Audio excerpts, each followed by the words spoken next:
Welcome to Carnegie Politika podcast. My name is Alex Gabuev. I'm director of Carnegie Russia Eurasia Center in Berlin. About a month ago, on March 22nd, a group of terrorists have penetrated a large concert hall just outside of Moscow, Crocus City Hall, have murdered about dozens of people, have set the building on fire. The official death toll uh, by Russian government is 150 people, and some people are still in a pretty bad condition. Then this group of terrorists have left the scene and moved westward towards the triangle of borders between Belarus, Russia, and Ukraine, and were captured by the FSB. The number of arrested suspects is growing. People are confessing that they've been hired by somebody from Ukraine and were promised a big reward once they reach Ukraine. And the official line of investigation points to Ukrainian trace and by extension by the trace of some Western involvement, most likely the US. To unpack this complex and very tragic, sometimes surreal story, I have Mark Galeotti, who is executive director of Mayak Intelligence, one of the most prominent specialists on Russian security services, but many, many more things Russia. Welcome, Mark. Good to be here.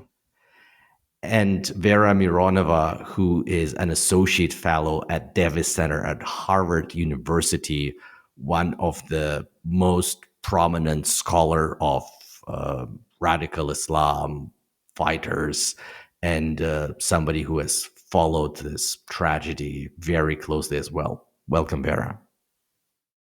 Thank you. Vera, I start probably with you. I think that based on what we know, it looks like there was a group of Tajik migrants uh, living in Russia, radicalized while either outside of Russia in Tajikistan or being in Russia by ISIS-K. And there are a lot of building blocks that make sense until we reach this very wide trace of Ukraine, United States, and so on, and we'll talk about that. But let's talk what's most likely is the backbone of this. A group of terrorists from Tajikistan connected by ISIS-K. I still remember when most of the terrorist attack on Russian soil were committed by fighters from Northern Caucasus, Chechens, Dagestanis, and others. And there is a stream now of new recruits from Central Asia, migrants. How do you explain that? What is the trend line here? So first of all, the North Caucasus ISIS members, they basically died down, majority of them. So first of all, they're not that many. They were not that many. They were extremely loud, but not that many. They went to ISIS, and the number of survived North Caucasus fighters is very small compared to Tajik ones or to Central Asia in general. So, and Tajiks here are, I would say, the majority of survived guys from Central Asia, and their network was very, after the fall of ISIS in Iraq and Syria, even the online presence of North Caucasus folks, it died down because they died down. But Central Asia, it's up and running. And plus, Central Asia folks are fed through ISIS, Iraq, Syria, and Afghanistan at the same time. So North Caucasus guys would not deal with ISIS, Afghanistan. It's just no, it's not the level. So, but the Afghanistan is very close to Tajikistan. And again, let's not forget a small minor thing. We all know about the guy called Umar Shishani, right? Who was a minister of war of ISIS. But he was killed in Iraq in, I think, 16 or 17. Who replaced him as a minister of war? It was Gulmurod Halimov, a Tajik colonel of Oman from Dushanbe who defected to ISIS. And there are a lot of, let's say, rumors, because again, we couldn't deny or confirm it, that he's alive and he's in Afghanistan. So the only legit thing I know, for example, is that on the last day of battle in Mosul, he was alive because he was seen by eyes witnesses. So, and Tajik government is insisting that he's in Afghanistan, which does make sense because some of the Central Asian folks from Iraq and Syria will move there through Iran. So they are up and running. Their pages are blooming and everything is very active. Plus, Central Asia guys returned a lot of ISIS members, and the female ISIS members are not prosecuted. They are left just go free. Thank you for coming. So the network is up and running. ISIS K right now is a group that's kind of stuck in northern Afghanistan. It's fighting Taliban. The terrorist attack that they did right in the heart of Russia after the presidential election is really pretty well organized and very well executed in terms of timing. Well, the terrorists escaped. They managed to kill a lot of people and basically reached the border with Belarus and Ukraine undetected, though FSB later chased them. It's pretty well planned. Does the organization have really the reach? How do you explain that it is so well executed? And what is your Uh, impression about the guys? Like, uh, are they professionals? How does it come about that it's just so, I think, well planned? So I would agree with you that everything about this attack is like suspicious. It's weird, the timing, particularly. But at the same time, we should not forget that it's not like the first one, even this year. It's a sixth one this year, executed by Tajiks. Tried to be executed by Tajiks in the world. So there were two attacks in Germany, I think, that were stopped. Both of them were Tajiks. I think they were trying to bomb something on a Christmas Eve. Then there was a successful one in Istanbul. Then there was one in Tehran. And so, if you look from the ISIS side, right, if you're studying terrorism, it's just one of a list of them. The question is why after elections, this timing thing, yeah, it's weird. Plus, like, how did that happen? And I guess it's more to Russian experts, like on security in Russia. I could not, for me, it's also very weird that, come on, it's really much harder to catch two Tajiks in Germany than it's to catch that kind of a big event, especially when the US publicly basically told everyone, guys, there is something being prepared, like everyone. Um, yeah, but in a sense, from the ISIS point of view, it's just one in a list of attacks, and there are more. I'm sure they're planning more. And I think there was someone arrested recently. Yeah, there was a Tajik arrested recently somewhere in Europe, again for preparing an attack. So from that point of view, it doesn't sound that weird. But I totally agree with you, Vera, that the list of very strange things about this attack is long. Mark, how would you explain? Let's start with this kind of warning.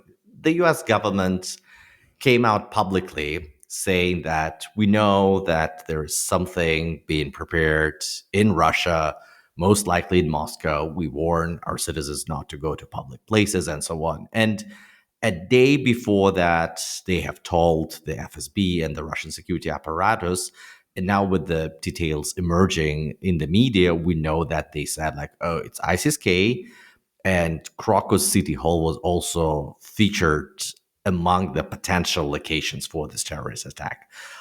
Did the Russians just ignore it, in your view, on how do you explain that? And then we can go into other very strange things about that attack.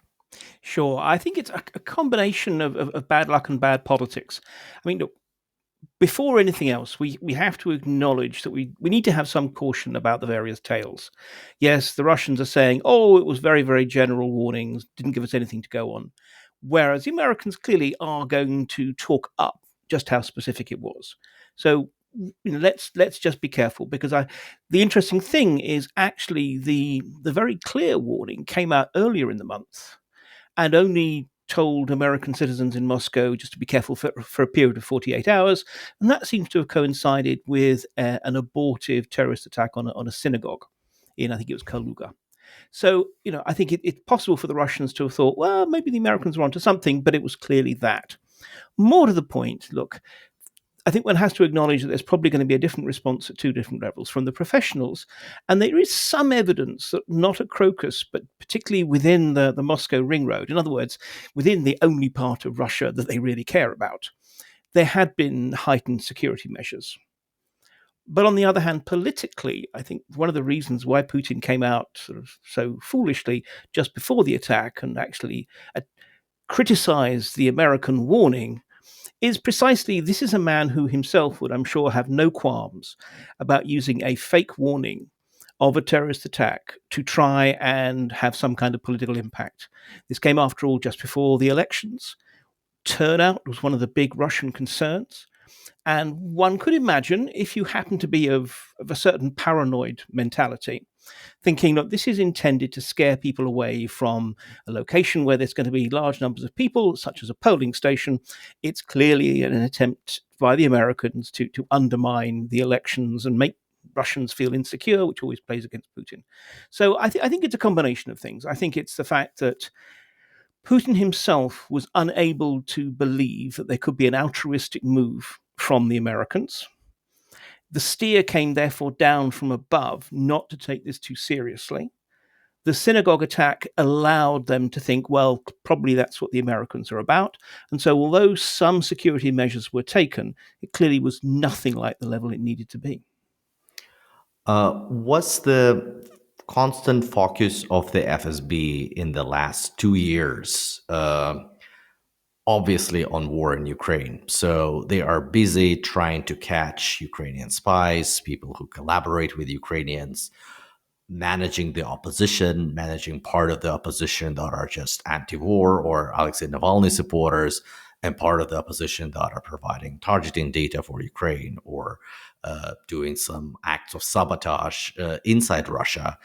So that a lot of resources and attention, including from the very senior leadership, was diverted to that, and not as much time has been spent on terrorism. Yeah, up to a point. I mean, I think one has to recognize that on the one hand, yes, there's a real problem in that the second service of the FSB, which is the very sort of ponderously named Service for Protection of the Constitution, which of course means political policing and counterterrorism, because it combines those two roles, inevitably the current focus to the point of monomania on political opposition and Ukrainian sort of sabotage, of course, it gets in the way. Now, that said, we haven't at least heard of there being, for example, major transfers of people from the anti-terrorism directorate into the other bits of the service. But yes, the thing is that so long as the Ukrainians are continuing, and although it's sort of the tempo has gone down slightly, it does continuing to mount sabotage attacks inside Russia, wherever possible, recruiting, coercing, co-opting Russians to carry them out. That clearly is the terrorism focus. And when you combine that with the fact that actually the FSB finds dealing with Central Asian terrorists very difficult. North Caucasus, they know pretty well. They have networks of informants. They have analysts who really do live and breathe this stuff. Central Asia, it's been a lot more difficult. It's hard to actually place informants within Central Asian migrant communities, especially when they're often basically recruited from the same village or whatever.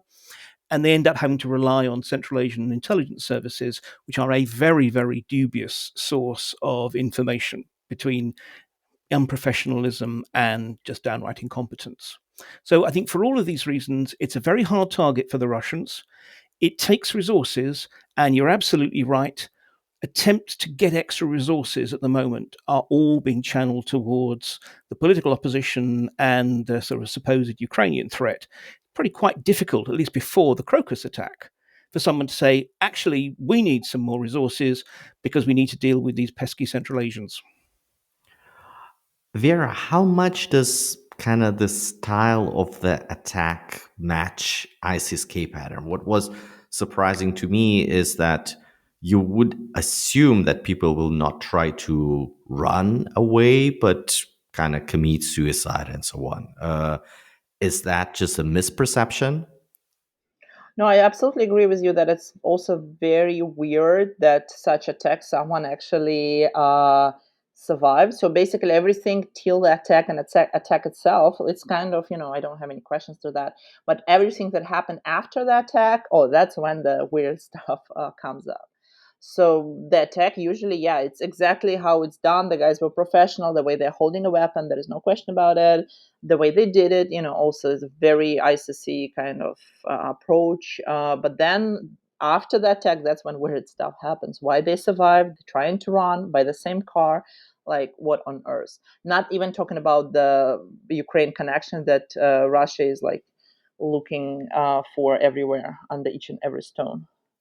Uh, can we be sure that the guys filmed by FSB as captured and now kind of being tortured visibly and confessing in the courtroom, or again on the tapes taken by FSB, are the same guys that have been executing people in Crocus City Hall? Because we don't Yeah, I, really. I agree that it's a very big problem of Russia that, like, with their hardcore propaganda and everything, there is absolutely nothing with trust coming from Russian media anymore. So I don't think we could trust like anything anymore. Because I don't know, Mark, Vera, have you seen any kind of matches done by, I don't AI face recognition algorithms where the video bites that we have, mostly taken from cameras of the survivors, when they mostly film these guys from the back for obvious reasons and like far away, matching the images that are available and from the terrorists? Yeah, as I understand it, I mean, precisely the quality of the footage is not good enough, really, for facial recognition to be anywhere near suitable. But people have, for example, looked a lot at things like the details of clothes, apparent height, that kind of thing, and it seems to match up. And unfortunately, I mean, as Vera says, we absolutely can't trust the official sources. So unfortunately, seems to match up, seems to be about the best kind of reassurance we've got. Okay, so that's strange, everything what happens afterwards. Vera, can you give me a non conspiratorial explanation for that?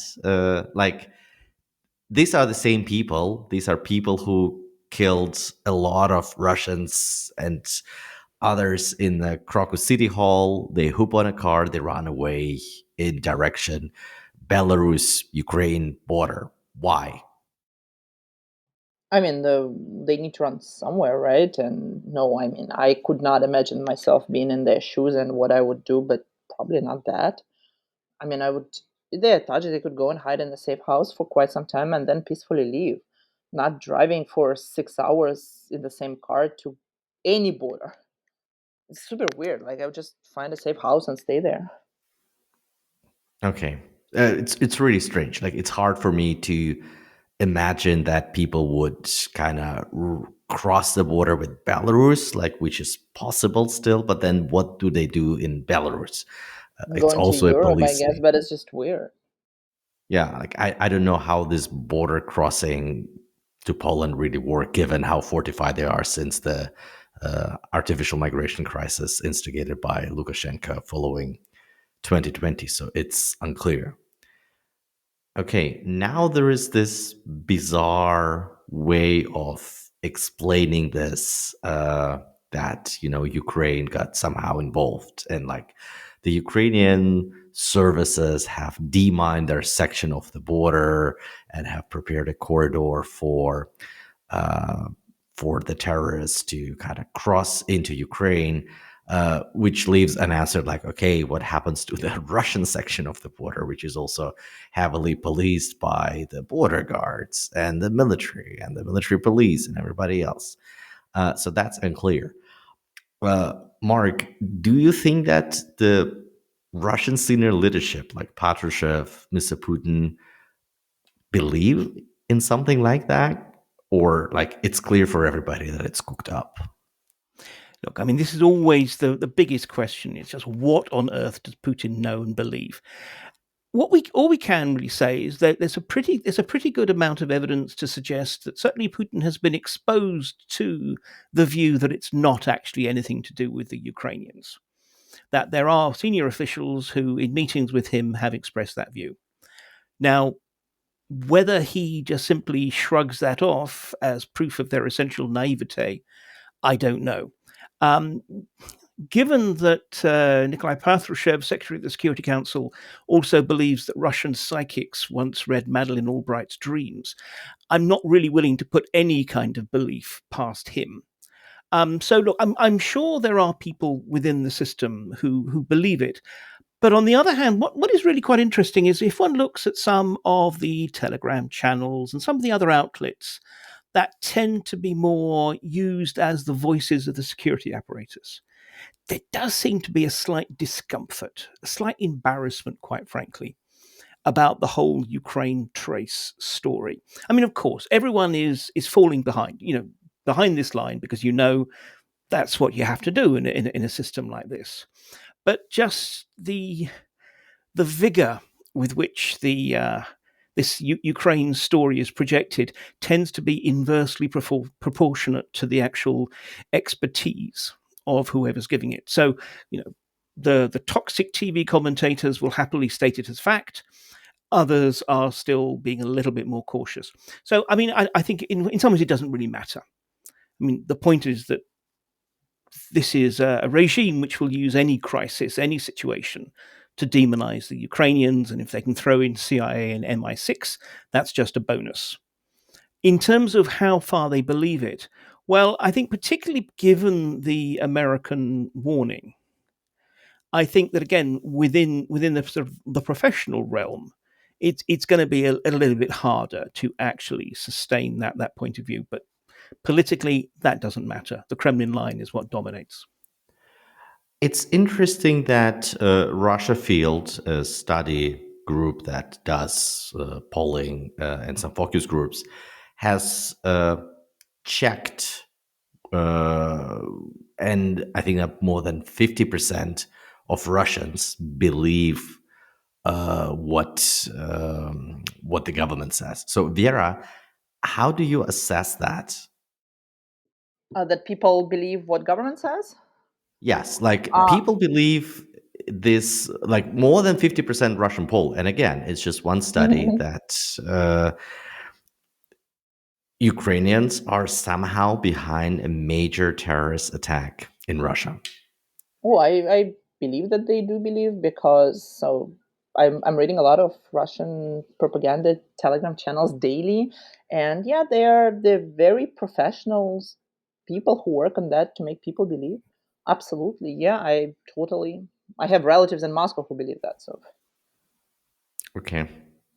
I unfortunately too, not relative, but people I know who say like, "Oh, we'll never get to the bottom of that," but like they hate us so much that it's totally plausible. And then you cherry pick some mean tweets from Ukrainians, like tweeted out very early on, like totally understandable, and the emotional state of many Ukrainians who want all Russians to burn in hell, and that's put out as proof that Ukraine was behind it. But Okay.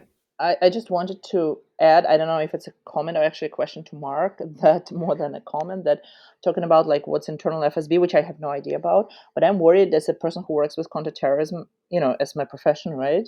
So I'm afraid that this terrorist attack is going to make, following the logic that Mark just said, that it's going to make the counterterrorism office like very bad, because let's assume they are professionals. They are professionals, right? Who are actual counterterrorism experts in the Office of Counterterrorism. And then right now they are making them all look for Ukraine link, right?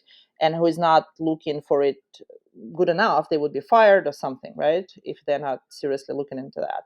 So I would imagine that the best professionals, right, who understand it's all not very legit and who actually want to do their job, the people who are actually protecting the country, right, they would try to resign or move to another office because it would be very toxic in a counterterrorism office.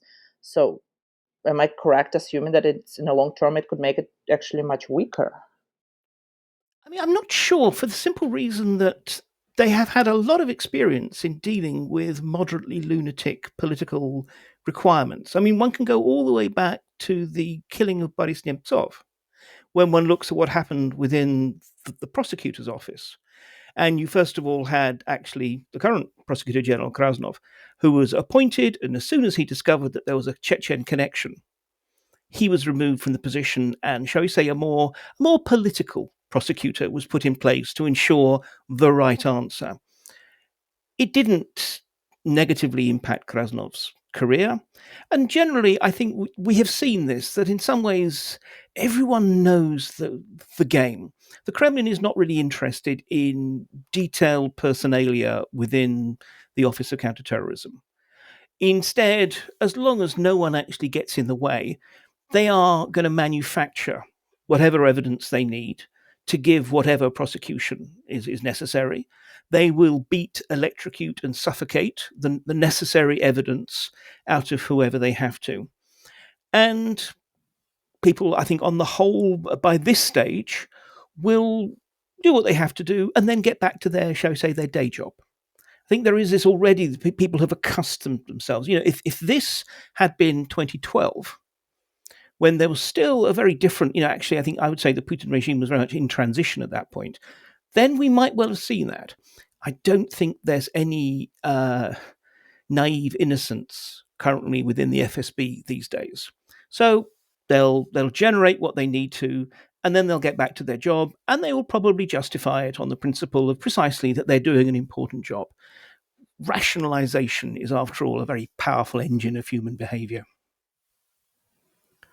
Vera, but then also a question to you. Seeing what people have seen in terms of torture, will that be a deterrent inside this kind of community that's prone to radicalization inside Russia in a way, or that might galvanize the hatred towards the Russians? I don't know whether people need more reasons if they are radicalized by ISIS propaganda, but how fertile is still the ground that's producing this radicalism inside the communities, I would Tajik say it communities? would definitely increase the hate towards Russia, and including among people who are not pro ISIS now, right? But they could be kind of justifying ISIS attacks. But also, I think from the ISIS organizational point of view, now they have a much more legit case saying, yeah, guys, that's why you don't surrender alive. Like you should have, fought till the end. Because if they Okay, actually surrendered, it's super weird. Mark? Yeah, and I'd very much agree. And I'd add that in some ways, the real problem is not just what happens to those particular prisoners, it's actually the much wider social backlash that is being created. I mean, I think part of the reason, I suspect, why Putin tried to sort of generate this rather bizarre notion that you could have jihadist trigger pullers somehow being backed by Ukrainians is that he was trying to avoid this because the Russian economy desperately needs these Central Asian laborers at a time of labor scarcity. But clearly, you can't just simply create this kind of moral panic and not expect the social backlash that we're already seeing. And so I think, it's not just what the security forces do, it's what actually Russian society does that may well push further radicalization. Final question to both of you. I remember Beslan, Nordost, like this big terrorist attacks very well. Half Ossetian, so Beslan strikes very close home. Several relatives have been affected. Several more distant relatives have been killed. And like it's very special for Ossetia, but it's also very special for Russia. And that was used by then to abolish direct elections of the governors, and the regime used the terrorist attack to just really become more hands-on, repressive. And like, we all know the trajectory.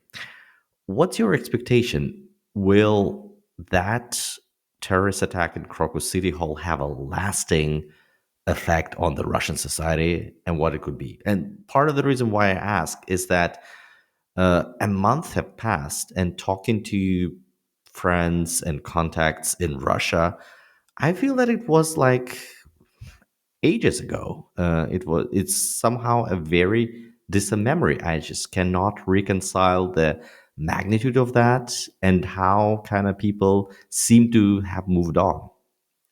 I'll start with Vera.